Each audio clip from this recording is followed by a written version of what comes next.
Les deux individus que vous voyez là, celui-ci c'est Voltaire et l'autre c'est Victor Hugo.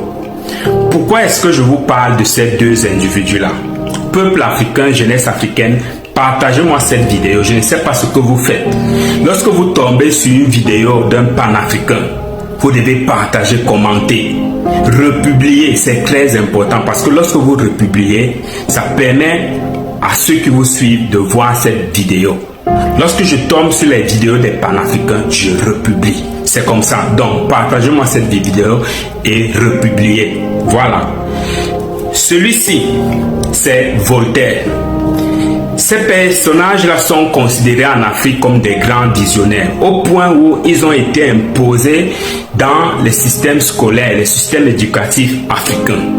Les jeunes Africains sont obligés de réciter les textes écrits par ces gens-là. Si tu ne récites pas bien, si tu n'introduis pas leurs citations dans tes dissertations, alors tes textes philosophiques, on te met 0 et on te fait reprendre la classe.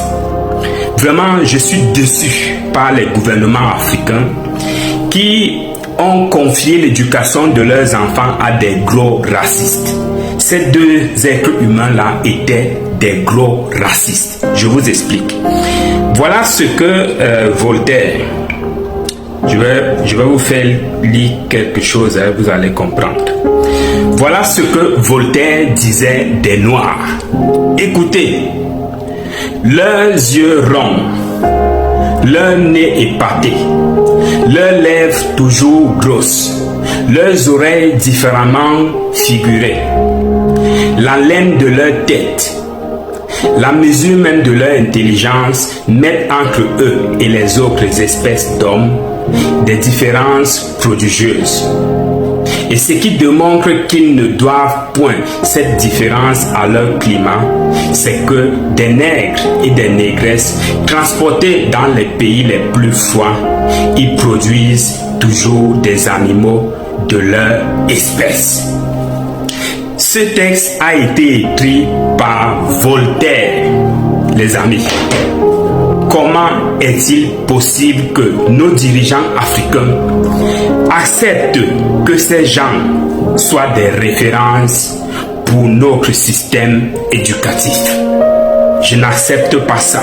L'Afrique doit changer les choses. On continue. Vous allez découvrir. Voilà ce que son compère Victor Hugo disait par rapport aux Noirs. Il disait à ses frères blancs ceci. Écoutez, ça c'était lors d'un banquet qu'ils avaient organisé pour fêter la fin de l'esclavage. En fait, ils étaient contents qu'ils devaient recevoir aussi des primes pour avoir, disons, libéré des esclaves. Donc, ils ont organisé un banquet. Voilà ce que Victor Hugo a dit lors de son discours. Allez, peuple, emparez-vous de cette terre, prenez-la. À qui? À personne. Prenez cette terre à Dieu. Dieu donne la terre aux hommes. Dieu offre l'Afrique à l'Europe. Prenez-la, où les rois apportent la guerre, apportez la concorde.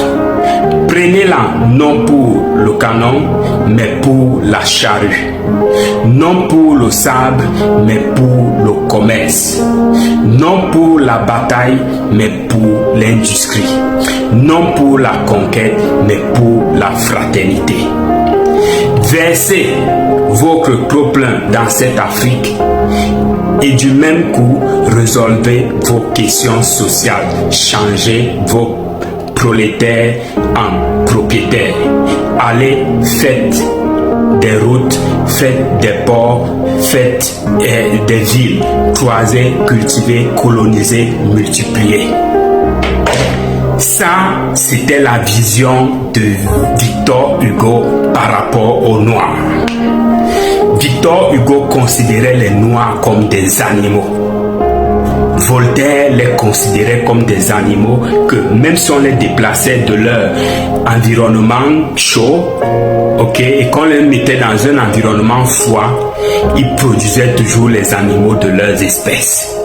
Pourquoi est-ce que l'Afrique doit continuer à étudier les textes écrits par ces gens? Il y a des grands philosophes africains qui ont fait des textes.